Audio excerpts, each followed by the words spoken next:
Stratified random sampling procedure.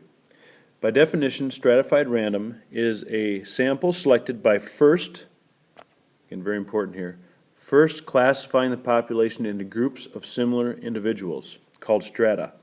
And generally, that's usually male or female, or it could be grades, so 9, 10, 11, and 12. Then choose a separate SRS, and an SRS is a simple random sample, which means you're just creating randomness, like I did when I did the M&Ms. You're going to randomly pick from those strata, or randomly pick people from those subsets. So you're going to randomly pick some males, randomly pick some females, or randomly pick, again, from each grade. But the point of this is that when you get done, in your full sample, you will have representation by all of those strata, or all of those groups that you feel is important to separate. So again, you can ask for a regular sample, which you don't know how many males or females you'll have in there, but if you feel the question is important, so that you want to have an equal number of each gender asked, then you should create that strata, and then ask randomly from each group, so you know that you're going to have the same number from each group. A lot of it refers to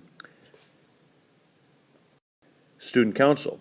So for example, you have equal representation in student council, so all of those grades can be represented.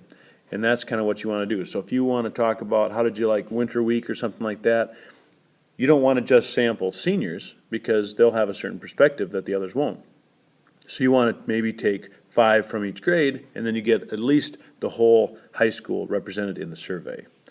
So in this group then, if you're going to be giving a stratified random, up here, let's say that you're in period 2, you have those classes to choose from. You can say that I'm going to create the rooms as a strata and pick, and again we have to have 12 responses.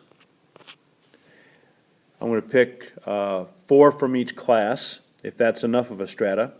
Or I'm going to say, I'm going to walk into some classrooms and I'm going to pick 6 males and 6 females. Or I'm going to go in there and I'm going to ask who's in what grade, and then I'm going to make sure I get an equal number from each grade. All of those are, again, strata. So you have to decide what's going to be convenient for you a little bit in terms of deciding what the strata will be, and then make sure you randomly pick from that strata. So if you say males and females, then when you walk in, you have to have a random generator to decide what male you will ask. Very important to have that randomness within that. And make sure that you end up with, again, 12 responses.